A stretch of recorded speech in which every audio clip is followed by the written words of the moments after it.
You're listening to episode 6 of the Afros and Pixie Dust podcast, Theme Park Hipster with Nikki J. Hey, Diz friends. Welcome to episode 6 of the Afros and Pixie Dust podcast. I am your host, June. This weekend was my daughter's 7th birthday, and I'm still recovering from celebrating. We had such a great weekend. I don't do the birthday party thing because I am not about that life. So we usually do just a little fun outing or experience together. And in the past couple of years, we've been doing mother-daughter outings, and I've enjoyed them so much. This past weekend, we went to see Wicked, and I recommend it for everyone. It was such a great show, such a great story, and of course, in true fandom style, she and I Disney bounded as Glinda and as Elphaba. I was really hoping that we would be able to see Brittany Johnson, who is actually the first ever Black Glinda, but unfortunately she was not performing as Glinda in the show, but I did catch a glimpse of her in the show anyway, so I was just happy to see that she was doing her thing out there. I hope you guys all enjoyed the bonus episode that I released on Sunday of me interviewing my daughter, K-May, about some of the experience that we've had in the parks. It was fun to do, and she really enjoyed it, and I think she's caught the podcasting bug now because she wants to record more episodes with me, and let me know if you guys are interested, and we'll make it happen. So let's get to this week's guest. This week's guest is Nikki J. She is the author of the Solo Theme Park Traveler's Guide, a blogger over at themeparkhipster.com, and a podcast host on the Theme Park Hipster Show. She actually inspired me to start this podcast after I was a guest on her show. Her book, blog, and podcast are all about encouraging individuals to pursue solo theme park travel. I met up with Nikki once when I had a partial solo day at Epcot, and we had such a good time together. She put me onto some really cool things that I had never seen or done at Epcot, and I will be forever grateful to her for inspiring me to try hitting the park solo dolo. I never actually thought about doing it, and seeing her do it, I was like, this is definitely something that I should try. I had so much fun going throughout all the different pavilions by myself, talking to the cast members, and just enjoying the experience that is Epcot. I really enjoyed this conversation that I had with her. I hope you guys do too. And without further ado, let's get into my conversation with Nikki. Hi, Nikki. Welcome to the show. Hi, thank you for having me. I'm so excited that you're here. First and foremost, thank you for coming because being on your show actually inspired me to start this show. And so I'm so excited that you're on this show so we can talk about you. That's amazing. That's so amazing. So let's start it off by you telling us a little bit about yourself. Well, my name is Nikita, but a lot of people know me as Nikki J from Theme Park Hipster, and I am a Florida girl born and raised here, which attributes to my love of the theme parks.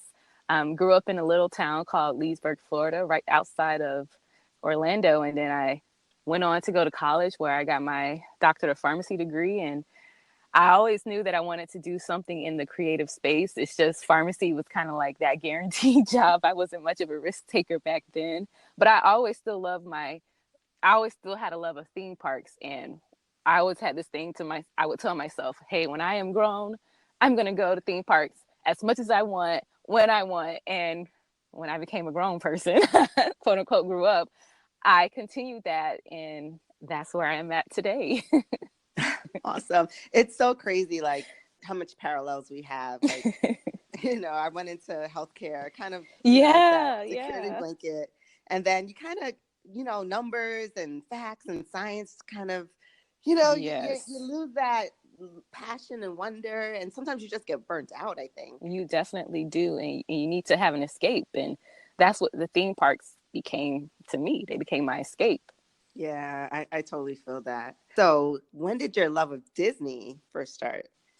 My love of Disney first started, I think, probably around where they call like the Renaissance age of the Disney films or Golden Age. I can't remember the term, but it's usually when Little Mermaid came out, then Beauty and the Beast and Aladdin and Lion King. That's when I started to kind of grasp on it. And then my mom, back then, you had cable, and the Disney Channel was one of the channels that you could get for free at the time. And I just Wait, remember. hold up. In your world, because that was a luxury around my Oh, time. Might be because you're in Orlando. I don't know, but I remember me and my sister, we would watch the Disney Channel all the time. And this was kind of like in our years where we're kind of forming our personality and who we want to be. And there were shows like Kids Incorporated, and then they brought back the Mickey Mouse Club. And then I was like, who are these people? They are so cool. And they would do scenes out in the parks. And I was like, wow, that's what Disney is about. And combining that with watching Beauty and the Beast and Aladdin, those were like my favorites. And then I was just kind of obsessed. And I had already liked theme parks, but I always thought that Disney was kind of like, it was too costly for my family to go to. So I never thought I would go anytime soon, but it was kind of like, well, I like Disney. And if I ever get to the parks, that's just going to just throw me over the edge. I'm going to be so excited. Uh-huh. Did you ever make it to the parks as a kid? The first time I went to the park, I was in 4th grade. And so by the time I went to the parks at that age, you know who you kind of, not that you know who you are, but you know your likes and dislikes and all the things that you want to aspire to do and be. And I wanted to go to a Disney park. And when my mom told me that she had a friend who could, get us in for free, Mm-hmm. I was like, oh my God. And my mom knew I was like crazy about theme parks. And it was to the Magic Kingdom. And I just remember, I don't know if you know, like in Florida, we have the turnpike. And on the turnpike, there's these little stops where you can get maps and all that kind of stuff. And I would just get the maps, even though I wasn't going to the theme parks. I would get the maps and study them and be like, well, if I went here, I would go to this ride and this ride. So my mom told me we were going. I pulled out one of my maps and I started mapping out my day to the Magic Kingdom. And that night before, I'm telling you, I could not sleep. I was so excited. It was kind of like Christmas time. I could not sleep. And I still remember that day. I still remember that morning. My mom she dressed me and my sister alike. Oh. No shame. And I just still remember that day. And I remember when we got there, my mom let me lead the way. She let me lead all the grown people and me and my siblings through Magic Kingdom. And I felt like I knew where I was going. Wow, that's amazing. So Yeah. you kind of like, you already knew this was your destiny. Yeah. Wow. So of the Disney movies and shows that you enjoyed during that era, Mm-hmm. which one would you say was your favorite? It is kind of hard because it was a good era, but Beauty and the Beast kind of was my thing. I proud myself at that time on knowing the words, singing all the songs, and that was my thing. But I think as I kind of got older, when Lion King came out, it was falling kind of behind Beauty and the Beast, but only because it was something I had like a special memory attached to the movie. One time when I was at school in 5th grade, it was my birthday, and my mom came out there to surprise me at school with a cake from my class to enjoy, and she got me like this little Lion King watch that had Nala and Simba on it, and that's kind of my little memory with the Lion King. But my favorite Disney movie during that time was definitely Beauty and the Beast, and today it still is. It still is. Oh, Yeah. cool. Which one would be your favorite character of those? On Beauty and the Beast, of course, Yeah. Belle.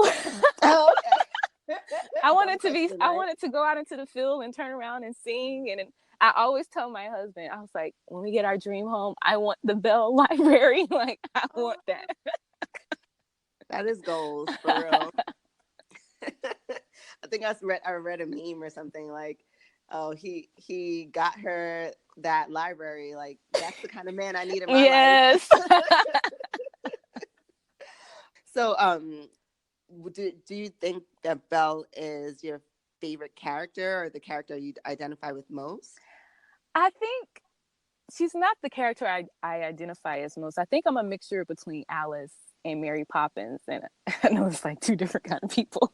The reason why I say that is that as far as Alice, I live my life with a lot of curiosity, and I like to have adventures and not just be inside a box. I like to go out and just do things that people don't say you're supposed to do, or explore things, or have ideas and concepts that the world say, oh, you're going against us. But then I do like Mary Poppins because she's whimsical, but she still reels it in with like some discipline and realism. And I love combining the two. And so those are the two people I kind of relate to if I had to put one character together, which Disney should do.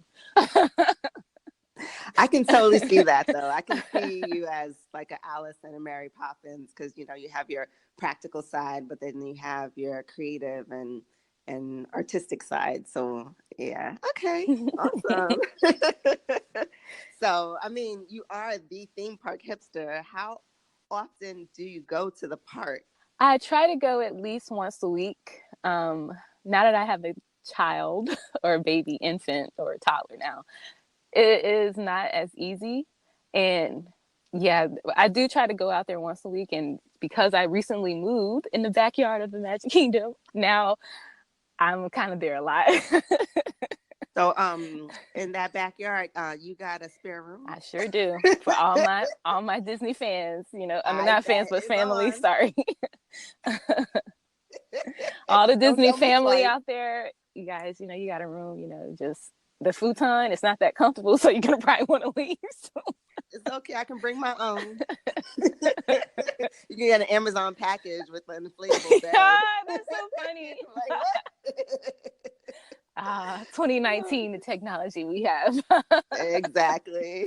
The Airbnb business is gonna be a thing. Oh yeah.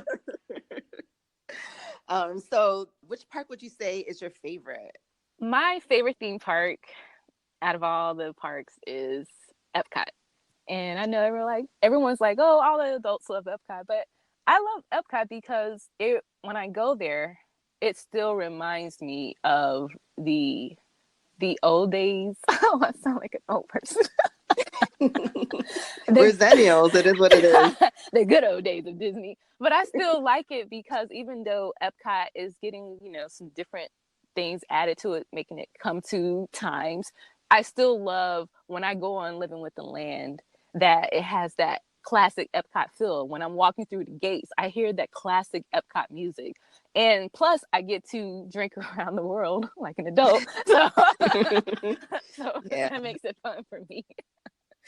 And It's a lot to learn there. Epcot is a great place to explore. And if you're not into all the thrill rides, this is the perfect place for you. Not that it doesn't have thrill rides, but it gives you a lot of variety instead of you go to another park that's just full of roller coasters and all you can do is just watch other people enjoy themselves. Epcot, you can truly do something, and it has something for everyone there. That's true. So we met up in Epcot. Yes. And you showed me things in Epcot that I've never seen, like when we went to France and we got that sandwich. Yes. That was like, I never knew they even had that. Oh, I have a lot more secrets for you. I know. You come back down here. You gotta be my tour guide because that's your thing. Last time I was kind of rushing because my daughter, she was, she needed mommy. She had mommy time. Yeah. I know the life. Yeah, but no, we got to make a real date event next time. So Epcot's your favorite park. Is your favorite thing to do in Epcot, or do you have a favorite thing somewhere else? What's my favorite thing somewhere else? I actually love going to Islands of Adventure and sitting in the Wizarding World of Harry Potter section, or Harry Potter World, as some people call it, the Hogsmeade part where the castle is. And at the restaurant at Three Broomsticks, there's like this little patio on the backside. And the patio, there's this one table, it's like the coveted table, where it's kind of like off to itself. It kind of sits above the water and it overlooks Hogwarts Castle. Sometimes I'll go out there and I'll just go to Islands of Adventure and get breakfast and just sit out there, listen to, some music or write. and have a glass of wine when it gets a little later. I don't want you guys to think I'm a lush, but and I overlook the castle. And that's just like my favorite thing to do, especially if I'm having like a stressful week. I just head straight there. I get up early, I head straight back to that part of the park, and I sit there and I relax and I breathe. I take in all the fresh air, and then when I come home, I'm good again. But that is my absolute favorite thing to do, as far as like, coming from like a therapy type of side. But when I just want to go for like a quick thrill, I go to Universal Studios and I get on the Mummy ride. Like that is my favorite ride, like the Mummy. I love that ride. So that's like if I want like that theme park adrenaline rush, I do the roller coaster at Universal Studios. So I've been to Universal Studios maybe like twice. Mm-hmm. And it's funny because the last time I've gone, besides doing Halloween Horror Nights, was Jesus. This is like maybe 15 years ago. Oh, really? Oh, it's totally different now. But the Mummy ride was there, and I went on it, and I couldn't tell you anything about it because I don't like scary rides. I had my eyes closed the whole time. All I remember was there was like one part where there was fire. Oh yeah, that fire part always gets me. I'd be like, I hope y'all calculated this right. I don't want anything dropping on me. I don't know. That's the only part, because that's the one little second I opened my eyes and I kept my eyes closed the rest of the ride. But I went with my husband when we were dating, and we went on that ride like 3 or 4 times in a row. But I couldn't tell you anything about. It's so much fun. Oh my goodness. And the theming. I love the theming of it. And that's what really gets me. Just not only do you have a roller coaster, but you have a roller coaster with a story. And you really do feel like you are a part of that whole Mummy crew. Okay, I'll open my eyes next time. I don't know what's on. Well, they do have a tour if you don't want to. You could close your eyes on a ride and then go back there and say, hey, are you offering that little Mummy tour that you guys have? Sometimes they're offering it, sometimes they're not. And it's a free tour. They'll walk you through and tell you all the things, all the secrets about the Mummy ride. Yeah. Okay. All right. I might have to do that. I'll feel a little bit better that way. So in my mind, you are the boss lady, because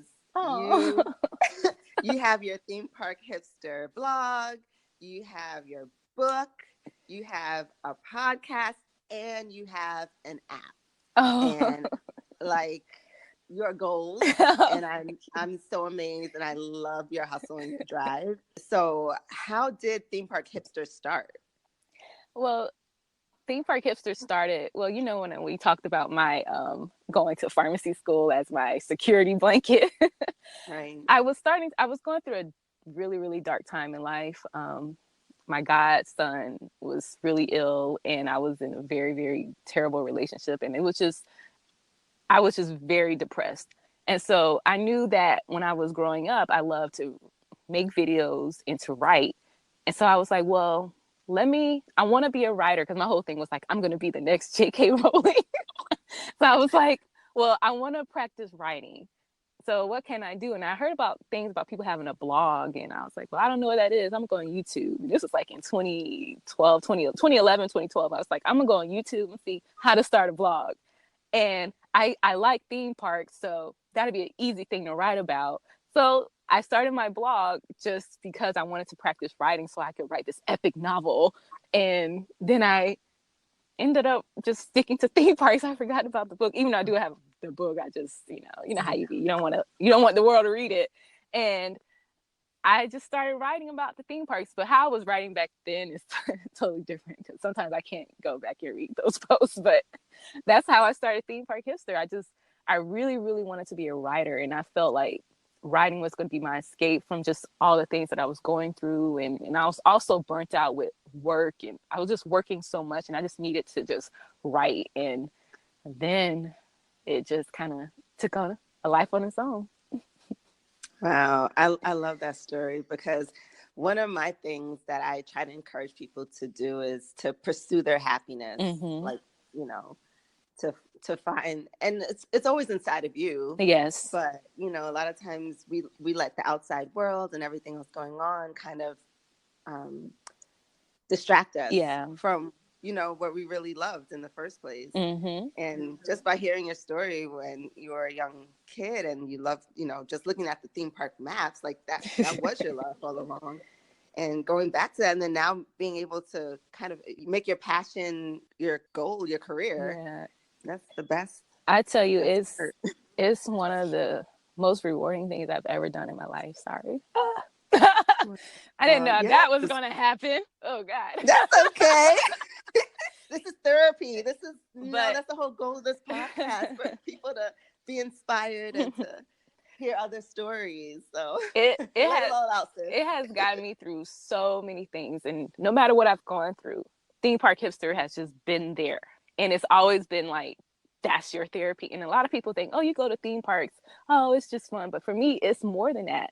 When I had my child and my mom passed right after I had my first child, and you have a child, you expect your mom to be there to help you learn how to be a mom and go through those tiring nights with you. But when I had to sit there and do it by myself, theme parks were like, kept me sane. My husband was like, go to Disney, go get your mom therapy. And that's what got me through a lot of those dark times. If I didn't have this Theme Park Hipster or like the theme park community out there, I don't even know, because it's like I was, first of all, you got to deal with postpartum depression and all that stuff. And then to lose your mom at the same time, like Theme Park Hipster has been consistent. And it's just something that I'm naturally happy to talk about. I'm naturally happy to meet people, see what, they like about theme parks, especially like, that's why I was talking to you when we met. I was just like, wow, where have you been? It's like, because you inspire me, it's just how you come about your passion for the parks. I'm like, wow. And then when I see other people in our community doing it their way, man, it really makes me so happy. Yes. This is beautiful. And I connect with you and I feel you with that motherhood and and needing a tribe and needing some kind of support. Mm-hmm. And sometimes it's not where you would hope or expect it to come from. Yeah. But finding it in the end is the goal. And who would have thought that it would come from a theme park? But sure that's didn't. The beauty of these people who have given their hearts and creating this world and sharing their imagination and sharing their creativity with you to help inspire you, to help you find the thing that you need to get through what you're going through. Yes. So it is an escape in one way, but it also is a therapy in another. Yeah, it sure is. And it's okay. That's why it's okay for adults to go and have fun. And have fun. You can't forget about that part of your life. Yes, definitely. Love it. So you are the solo theme park traveler. You are the guru of solo theme park travel. So what is your favorite part of going to the theme park solo? My favorite part is it's just that I get to kind of think about just what's going on in life. I get to unwind and I get to do things my own way. And I realized that I have like my own it's not that I have a pattern, but when I go to theme parks solo, I'm just so free with it. I might have intentionally went there to probably use my fast pass to get on Frozen Ever After. But then I see something over here and it's like a wait time of 5 minutes. I was like, you know what? I haven't been on that in 2 years. I'm going to go this way. I don't care about Frozen. Oh, you guys, there's a reservation here that's open. I've been wanting to eat here, so it's just the freedom that you get when you travel solo that it's hard to do when you are with a group of people. Yeah, I can see that because definitely even with the weights and decision making. Yes. It's easier with a party of one. Oh yeah. And I have to, when I go with like a group of people, I have to prepare myself. I'm like, just let people do their thing, enjoy it. Don't get caught up in don't get annoyed because you're used to doing stuff your way. Just enjoy it and just have fun. That's why I have to give myself a little prep talk. And then you say, I'm going to come back by myself. Yes. Anyway. Let them do what they got to do. That is exactly the next thing I do say. I was trying to be all modest. It's okay, girl. So which theme parks have you visited solo? I know you've gone to Disney and Universal. Are there any other parks? Definitely all the ones in Florida, and I've also done Cedar Point solo. So that's like the only one outside of Florida that I've done by myself. But trying to work my way around the world. Yeah. And Cedar Point is In Sandusky, Ohio. Sorry. Oh, okay. Yeah, that's Cool. like the roller coaster capital of the world. So Cedar Point is. I don't know if you quite enjoy it, but Oh. it's the place. If you are into roller coasters and everything that can make you scream your head off, Cedar Point is the place to be. Okay. Okay. I got to do it before, like, probably in the next 3 years or so, because I think my expiration point is coming. Hey, I feel you on that. There was a ride I had to really talk myself into getting on. Like, I had to have a prep talk, and I just don't remember myself being that way. I used to get the crazier, the more I wanted to get on it. But that last ride, it's one called Dragster, and it shoots you up. I don't forgot how high it is, but it shoots you up at like 120 miles per hour. And I was sitting there like, you got it. It's just a roller coaster. It's going to go by real fast. I was just talking myself into it. I know. It's crazy how as you get older. Yes. Wow. Yes. Which is why we need theme parks to reconnect. Yes, definitely.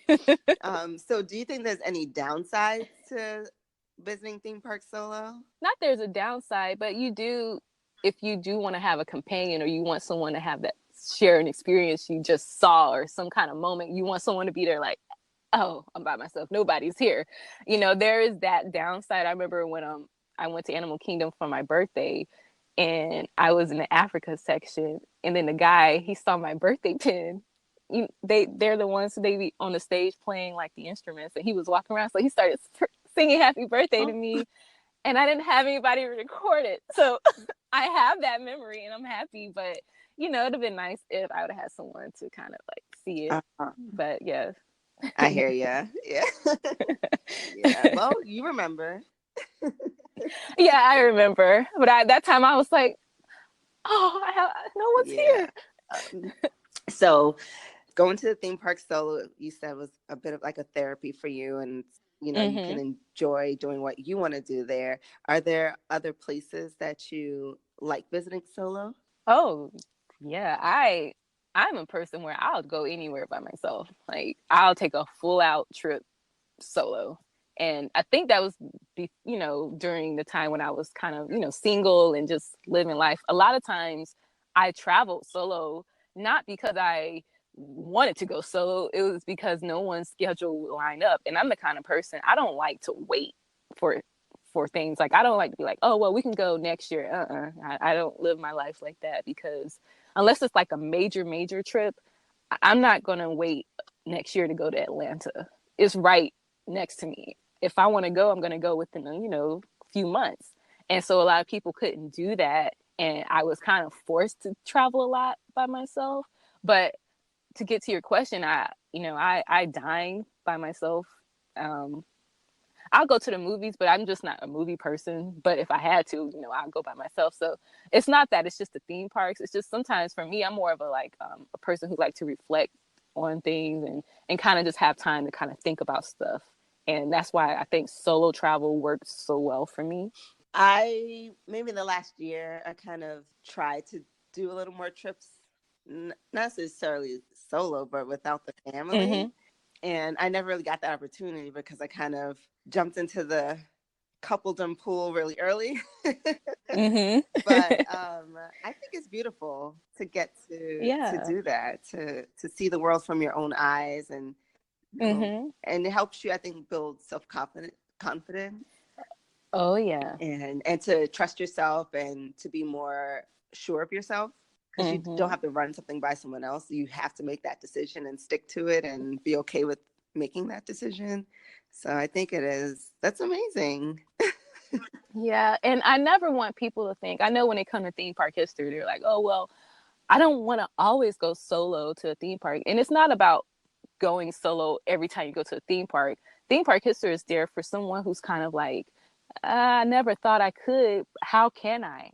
Or I'm scared. What can I do there? And that's just for just one of them one-off trips, or something you want to do every once in a while. I still think theme parks are a lot of fun with friends and family. I have great time, especially when I go there with like my Harry Potter crew, my Disney crew. It's nothing like doing it that way. But there are moments where I do kind of just want to be by myself, so I can just kind of reflect and just chill out for a little bit.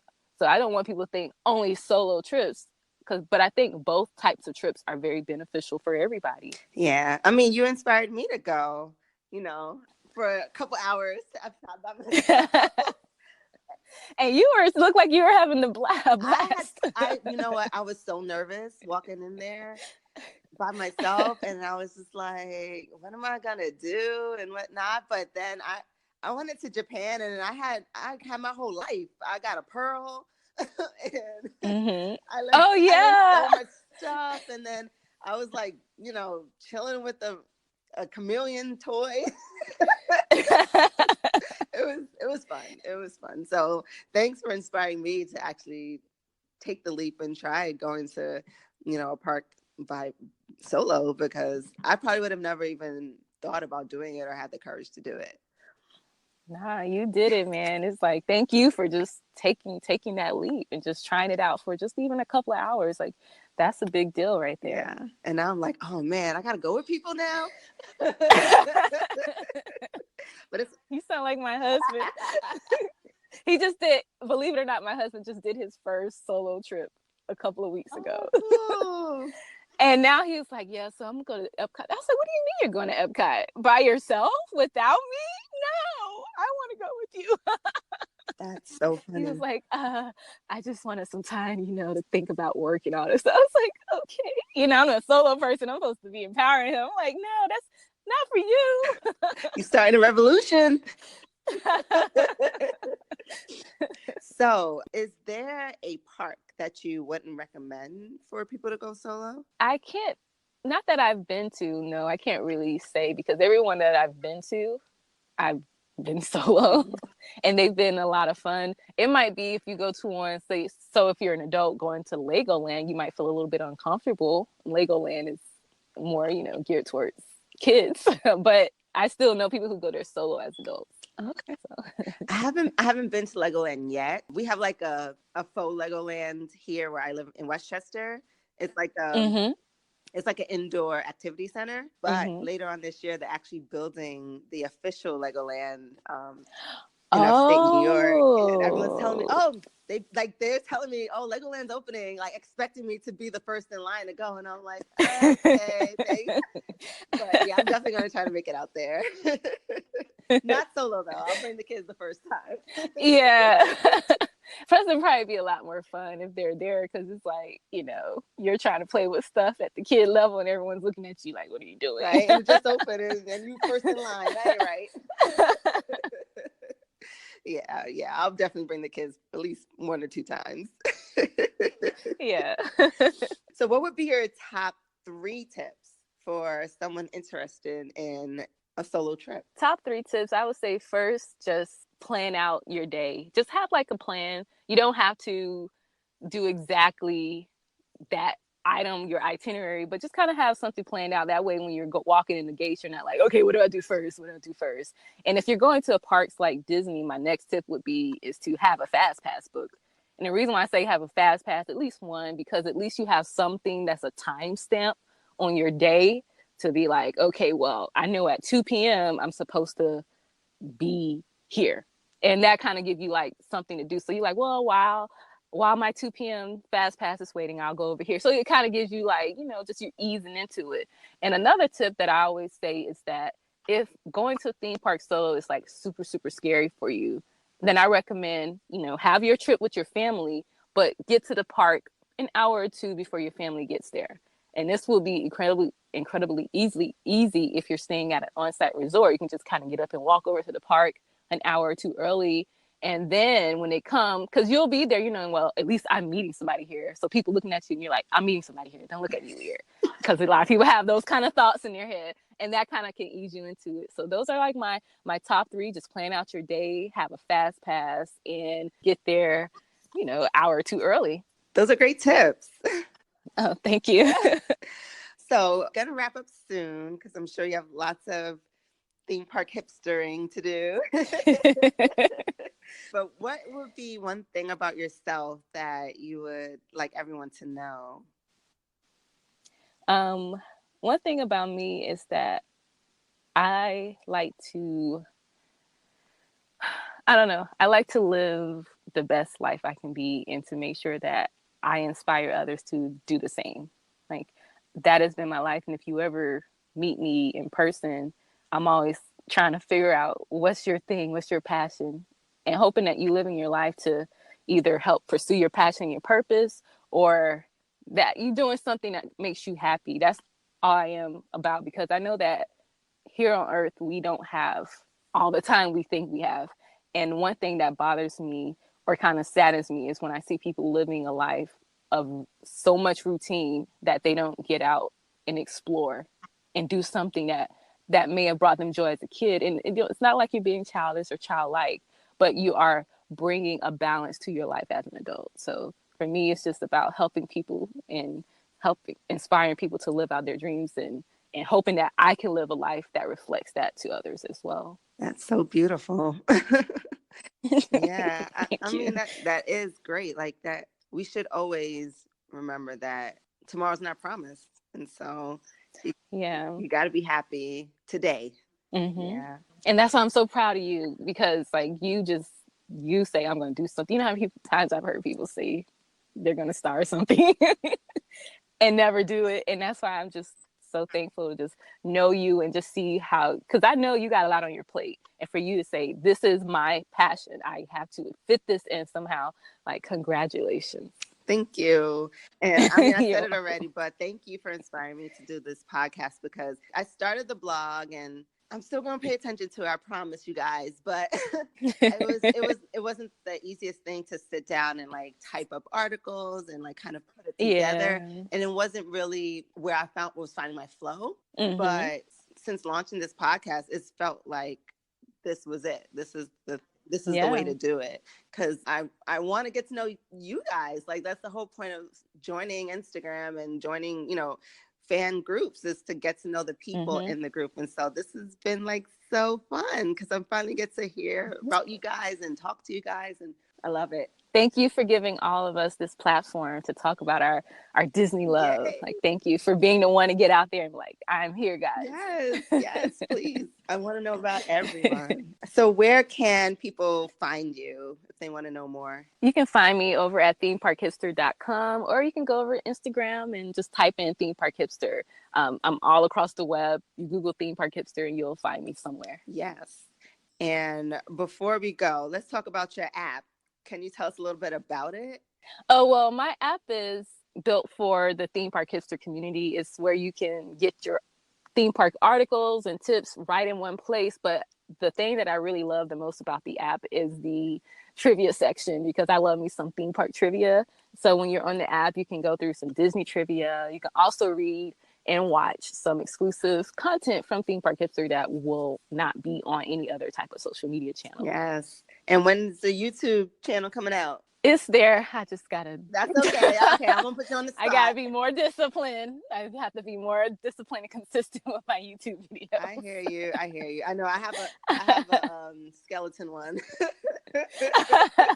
Yeah. I won't So tell anybody. I just it's there. I just have to just be more consistent. Yeah. That's all. Y'all can hold me accountable. Yeah, I know it's hard. It's like I don't even look in the mirror on a regular day. So for me to be in front of a camera, yeah, it takes a lot. Yeah. It takes a lot. It takes a lot for me to be like, okay, being a mom, you're like, okay, now I have to go put on makeup. What? Let me tell you something. I feel like we need to push this is me movement. Yeah. And look, that's it. That's how you're gonna get it. You probably get a lot more videos if I could be this is me. I'm gonna have my bonnet on. I might have a little coal in my eye. That's all right. Like, look, I ain't get no sleep. Hey, this is me. It's all about I'm giving you some tips, right? Okay? Like y'all want this content, you're gonna get this content. I hear you. Well, thank you so much for joining me and for this chat. This has been amazing. No, thank you so much for having me. I feel honored to be your guest. Yes. And I can't wait till we meet up again in the parks. And because I know you got lots of stuff to show me. Oh, yes, a lot. Thank you so much. Thank you. You've just heard my conversation with Nikki J. I hope hearing this has inspired you to try solo travel for yourself. Whether it is to a theme park or beyond, don't wait. Live your life now and pursue your dreams today.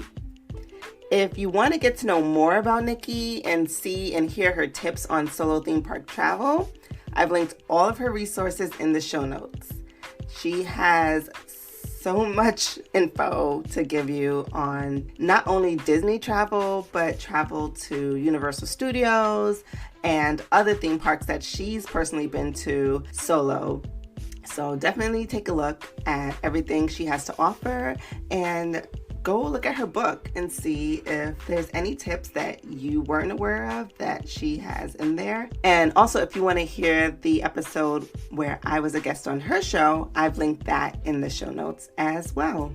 Now, the PLC-owned small business for this episode is Nova's Knits. It is a custom shop that sells quilts, handbags, backpacks, and toiletry bags. Everything is handmade by the owner, Chanova Mabry. Some of the handbags I've seen on her page are absolutely stunning.